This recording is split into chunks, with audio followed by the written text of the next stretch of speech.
a gente precisa nos remeter ao significado desse rito deixado pelo Senhor Jesus. A igreja ritualista, ela se torna técnica e fria, mas uma igreja sem ritos é como uma flor em um lago, ou seja, uma flor sem raiz. A igreja, ela carece de ritos, porque certos ritos mostram a passagem. Passagem. O casal de jovens, quando se casa, quando entram no casamento, existe ali um ritual. Ali eles se sentem casados. Ali eles entendem que saem da situação de solteiro para viver a vida a dois com alguém. O casamento é um rito importante, traz esta passagem. Também este mesmo casal, ao ter um filho, sai daquela condição de marido e mulher, ou se amplia esta condição de marido e mulher para serem pais. Pai, uma mãe agora com uma responsabilidade de um filho que chegou. Existe aí um novo momento, uma nova fase na vida de alguém. Também o sepultamento se faz necessário. No momento de sepultar alguém, palavras, a recordação, trazer à memória os feitos, aquela questão de processar o luto é inerente ao ser humano. Então, desde o nascimento, casamento, ou então sepultamento e outros ritos, é necessário. Batismo é um rito, é importante. A pessoa entende que nasceu de novo, que sepultou a velha criatura simbolicamente e está nascendo de novo. O Senhor instituiu o batismo e a ceia, dois ritos, ou duas ordenanças importantes para ficar marcado ali, para que a gente possa cumprir. Uma ordenança é dada, só resta a pessoa que recebeu cumpri-la. Nós sabemos que o batismo, a pessoa pode ser salvo antes mesmo do batismo, o ladrão da cruz, mas aquele que crê, aquele que creu e tem a oportunidade de ter as águas batismais, deve fazê-lo. Porque aquele que crer e for batizado será salvo, aquele que não crer já está condenado. O batismo está condicionado a essa questão daquele que creu. Aquele que crer e for batizado está salvo. Então, o próprio Senhor Jesus deu-nos o exemplo do batismo, ele mesmo sendo o Emanuel, Deus encarnado, homem, 100% homem, sem defeito, sem mácula, sem absolutamente pecado algum, se batizou, deixando para nós este importante exemplo, este rito, esta ordenança. E foi ele mesmo que instituiu a ceia. Aquela noite que ele foi traído, ele institui a ceia. Na verdade, a ceia vem trazendo um novo momento, paralelo com a Páscoa do Velho Testamento. Eu diria que a ceia, de fato, substituiu definitivamente a Páscoa. A Páscoa foi dada para o povo judeu como memória, como necessidade de comemorá-la e também no cumprimento da ordenança. Todo ano eles tinham que praticar a Páscoa. Então ali nós tínhamos uma memória, nós tínhamos ali uma comemoração. Na Páscoa tinha-se a necessidade de cumprir uma ordenança e todo judeu sabia disso. O Senhor Jesus, sendo judeu, cumpriu isso. Ele mesmo institui a ceia. Separa os elementos, o pão e o suco de uva, dizendo, olha, aqui está, meu corpo e o meu sangue. O corpo foi partido por vós e o sangue foi derramado por vós. Fazei isto em memória de mim. Ele institui um novo memorial. Ele pede para nós comemorarmos. E quando a gente fala comemorar, já está dizendo comer, né? Beber. Então, come-se a carne, bebe-se o sangue do Senhor, de forma representativa, através dos elementos, que é o pão e o suco de uva. E também é uma ordem, fazer isto em memória de mim, até que eu venha. Então, tanto a Páscoa como a ceia traz as três importantes palavras que tanto o judeu e os cristãos deveriam observar o memorial, a comemoração e o cumprimento de uma ordenança. A ceia foi dada, então, ali na última refeição do Senhor Jesus. De acordo com os cristãos, Jesus dividiu com seus apóstolos em Jerusalém esta observância. Eles deveriam propagar e deveria entronizar na mente, no coração de todos aqueles que viessem a Cristo, todos aqueles que recebessem as boas novas. E a ceia traz a Eucaristia, que é essa questão da comunhão. Em Cristo é necessário ter a comunhão, que é a Eucaristia. Não dá para participar de uma ceia se não estivermos em comunhão com as pessoas que estão à nossa volta. Participar da ceia é exatamente isso. É praticar a Eucaristia, como diz aí, inclusive, católicos, e a observância da Igreja Católica. Nós somos católico apostólico, na questão da fé dos apóstolos, somos romanos. Mas a ceia é a comunhão prática da Eucaristia. Então, a ceia do Senhor Jesus é a substituição da Páscoa judaica. Hoje, Páscoa judaica, no contexto profético da palavra de Deus, acabou. Páscoa era simbolismo daquilo que viria. Era uma prática, claro, que apontava para o Cordeiro que viria, aquele que efetivamente tiraria o pecado do mundo. Sacrifício perfeito. Então, a ceia do Senhor é a substituição plena da Páscoa judaica. A Páscoa judaica tinha um valor temporário, enquanto a ceia do Senhor é uma instituição divina dada à igreja até que Cristo venha. Ele mesmo diz: fazei isto em memória de mim, até que eu venha. A Páscoa no Velho Testamento foi instituída, é claro, por Deus, antes de chegar a 10ª praga. O anjo da morte viria, passaria na casa, tanto de judeus, ou da casa dos egípcios.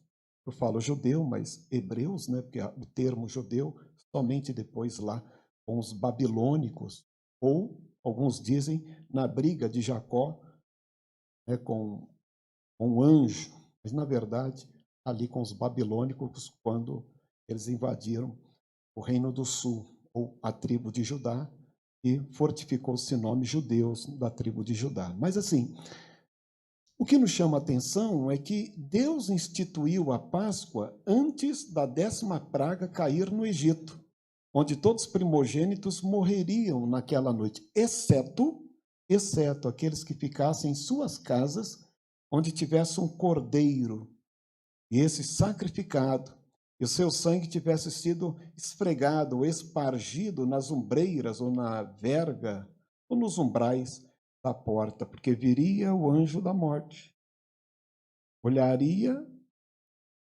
aquele sangue espargido e passaria. Em uma outra tradução, saltaria, ou passaria por cima, ou passaria direto. A Páscoa fala passagem. Sequer ainda apontava para a passagem do Mar Vermelho.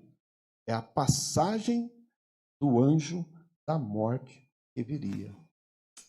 Se um hebreu não tivesse espargido sangue daquele cordeiro nos umbrais da sua porta, mesmo sendo um hebreu, o anjo da morte entraria naquele lar.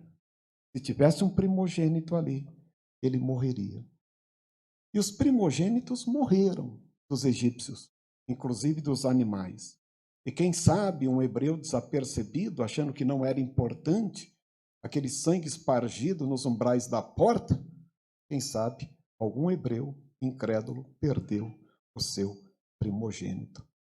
Mas foi a Páscoa instituída por Deus.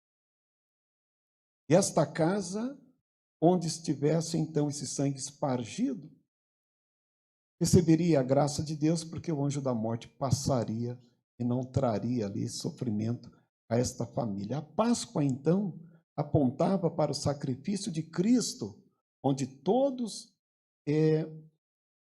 seriam remidos através do sangue de Cristo naquela cruz. Páscoa apontava. Então, nós estamos diante de uma mesa que tem mais importância, é mais importante do que a Páscoa que era comemorada pelos judeus.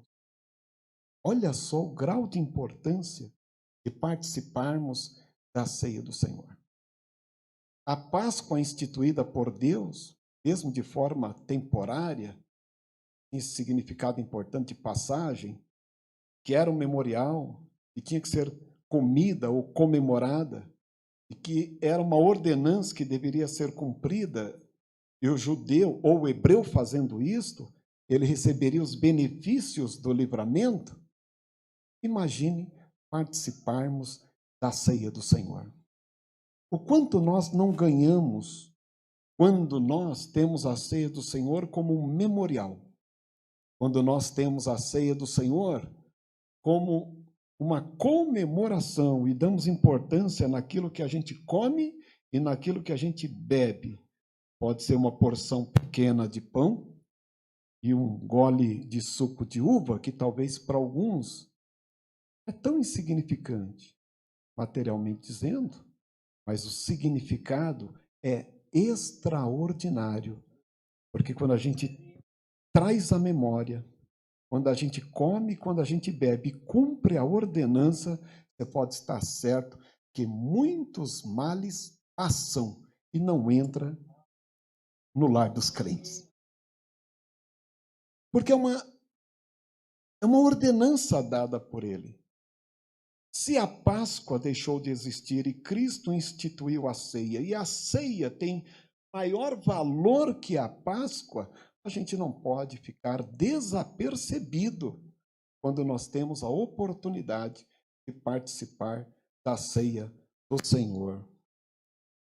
Se a Páscoa era importante, Deus a instituiu antes que houvesse lei para o seu povo, e diz a palavra de Deus que Deus institui primeiro a Páscoa, e depois que o povo come e sai do Egito e atravessa o Mar Vermelho e vai acampar ao pé do Monte Sinai, ali, por quase 2 anos, Deus deu lei para o seu povo.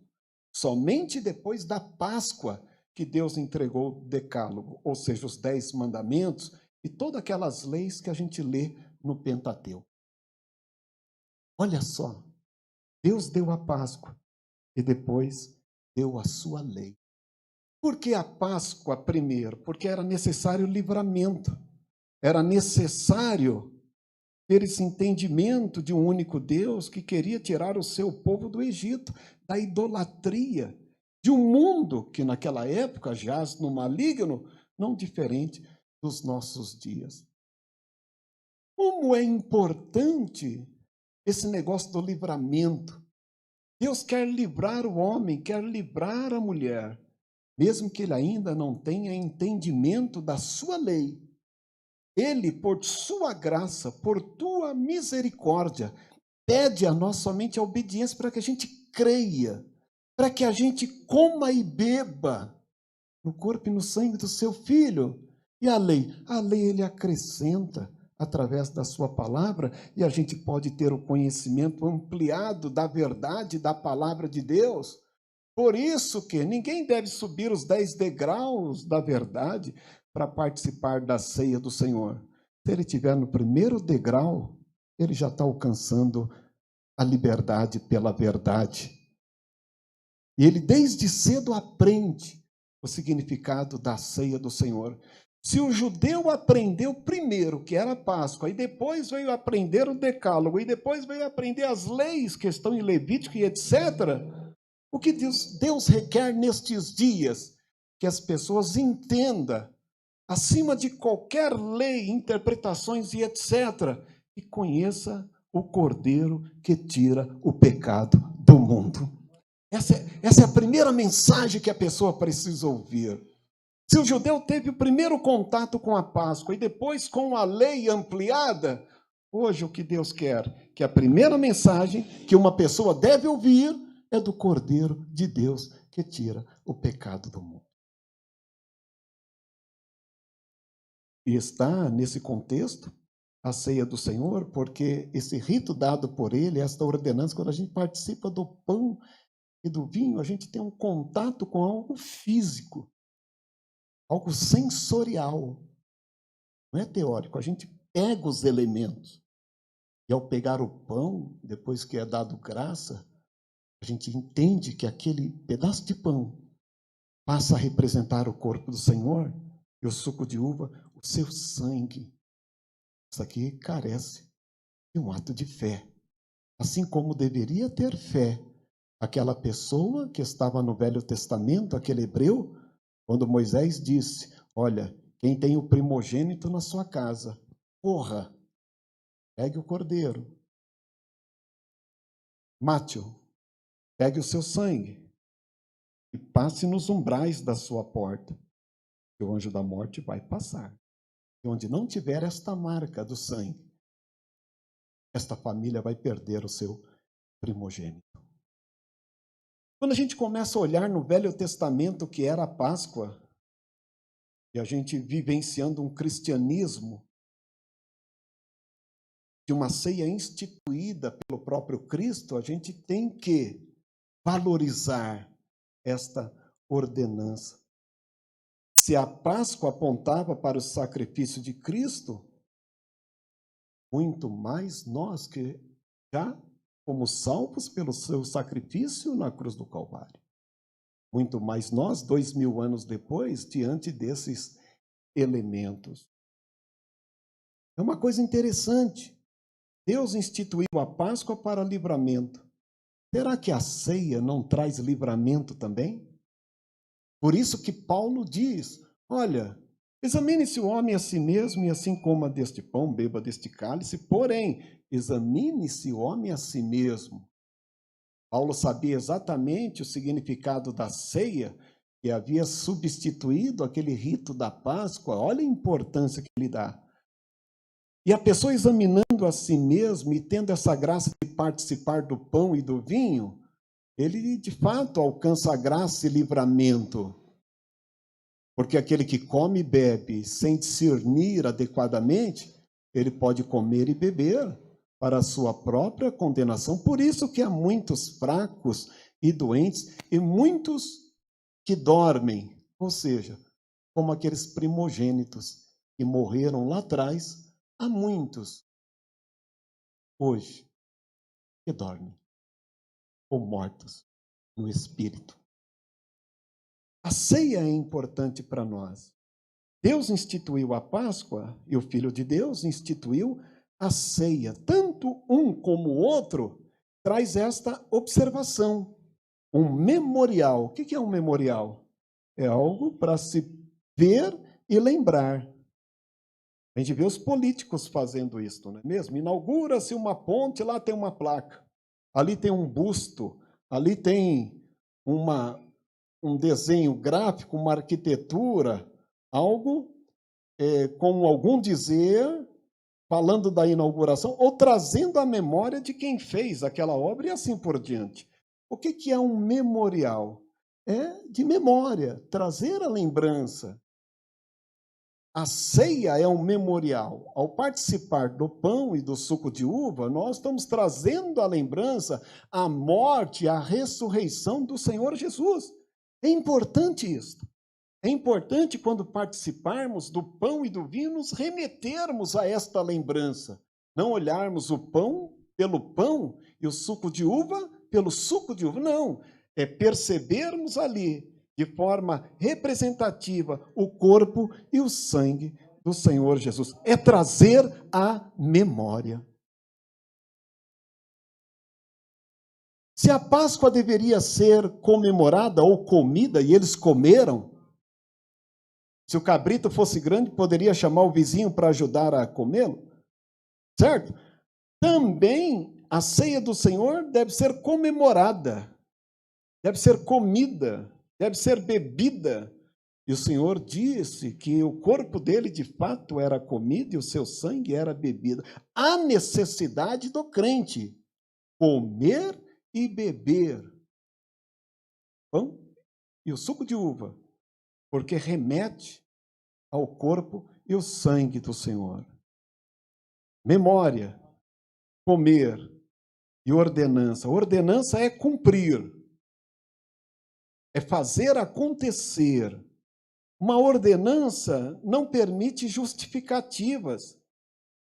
Se Moisés falou, hoje à noite passará o anjo da morte, o hebreu não poderia dizer, o anjo da morte pode passar depois de amanhã? Olha, eu tenho uma reunião, eu tenho um compromisso, eu tenho um negócio para fechar um contrato. Olha, eu estou fechando um salão, estou vendendo, estou comprando, estou com uma viagem marcada, não sei o quê. Dá para o anjo da morte passar outro dia? Não dá. Então, a agenda do povo de Deus teve que se submeter à agenda de Deus. Porque naquela noite passaria o anjo, era necessário comer a Páscoa, era necessário passar o sangue no umbrais da porta, porque o anjo passaria. Ah, mas eu não poderei estar em casa. Azar teu.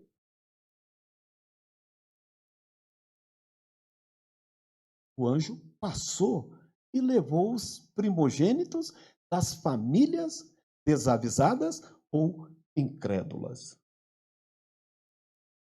Se no Velho Testamento nós temos uma leitura do que era a Páscoa, e é tão verdade porque todos deveriam participar da Páscoa, o povo de Deus deveria participar da Páscoa, os hebreus, se porventura tivesse uma morte na família de um hebreu, e fosse no sábado, por exemplo, eles não participariam da Páscoa porque havia um morto em casa. Se fosse sábado, ele deveria ser enterrado no domingo. E eles só poderiam participar da Páscoa depois que enterrasse o defunto e depois que eles se purificassem. Se o cara morreu na sexta, enterrava-se na sexta, antes do pôr do sol.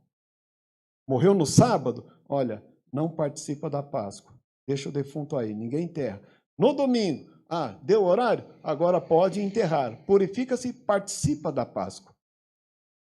A Páscoa tinha que ser comemorada mesmo se houvesse um luto em casa. Se não dava para comer porque houve morte na família e tinha um morto lá, trazendo essa questão do impuro para dentro de casa, porque tinha um morto lá e pessoas tocando no morto lá, Deus dava oportunidade para que a pessoa deixasse passar o momento, o sepultamento, e participasse da Páscoa depois. Um viajante que estava fora da sua casa e chegasse, por exemplo, um dia depois, poderia participar da Páscoa. O que Deus queria era que todo hebreu participasse da Páscoa. E aquele que não participava da Páscoa, ele poderia correr certos riscos. Estou falando de Velho Testamento. O Senhor Jesus instituiu a ceia, trazendo um memorial em memória dele, fazendo-nos comemorar, ou seja, comer e beber, e deu uma ordenança: faça isto em memória de mim, faça isso todas as vezes que vocês estiverem reunidos, e façam isso e ponto.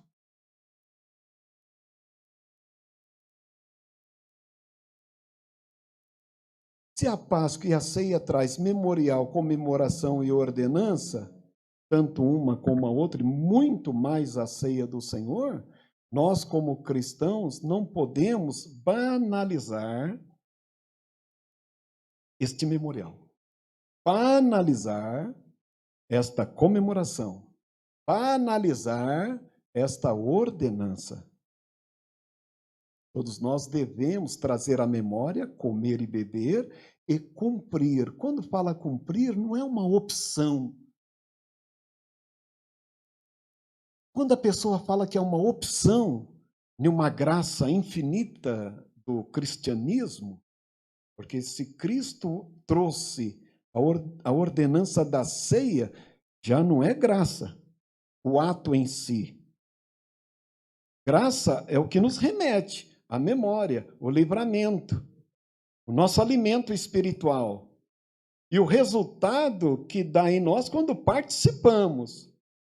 Agora, há uma necessidade de submeter ao sacrifício, à ordenança. Quer ver? Jesus disse: vinde a mim todos vós que estáis cansados e oprimidos, e eu vos aliviarei, e vocês encontrarão descanso para vossas almas. Vinde a mim você que está cansado. Mas, Senhor, não era mais fácil o Senhor vir a mim, já que o Senhor sabe que eu estou cansado? Já que o Senhor sabe que eu estou cansado, sabe que eu estou oprimido, por que o Senhor não vem a mim? Daí ele diz o seguinte: é porque é você que precisa. Porque o passo é teu. Se você o crer, depende de você. Então a pessoa, mesmo cansada, mesmo com dificuldade, ela vai, porque precisa disso. A ceia traz uma resposta maravilhosa na vida do crente, assim como a Páscoa trazia lá atrás, mas muito mais a ceia hoje. Desde que eu também não me distancie dessa questão do memorial, do comer e beber, e de cumprir a ordenança. Porque se a Páscoa não dava opção para o cara comer fora do limite de segurança que Deus estabeleceu, por que eu, na graça, na ceia, que é mais importante que a Páscoa, acho que eu tenho opção de comer quando eu quero?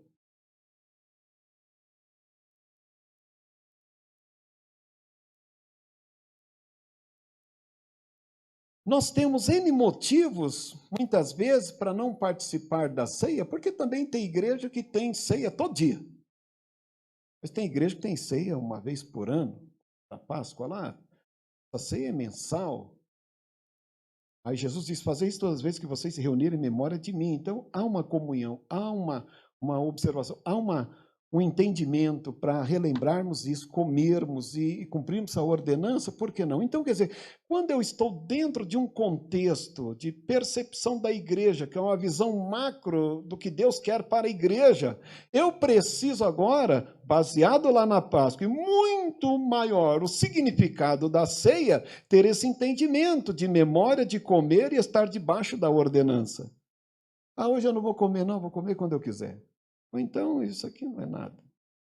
Ou então, daí Paulo fala: por isso que há muitos que dormem, muitos fracos e muitos doentes, porque de repente banalizou uma ordenança que tem um significado maior do que a Páscoa do Velho Testamento.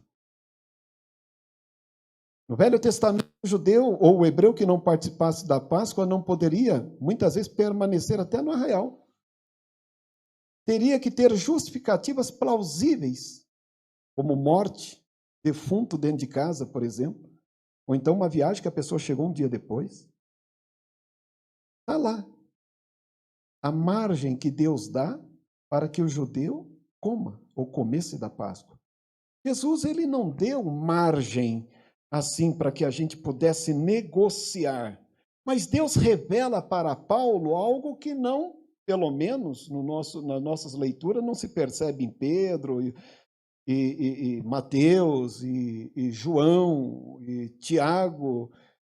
Paulo fala que recebeu do Senhor e ele traz uma instrução bacana. Ele fala: eu recebi do Senhor, porque o Senhor na noite foi traído, ele tomou do pão, deu graça e disse, e partiu e disse: comei, se meu corpo foi partido por vós. Semelhantemente também pegou o cálice e deu graça e disse: isso é o sangue, meu sangue foi vertido por vós, fazei isso todas as vezes que em memória de mim, e etc.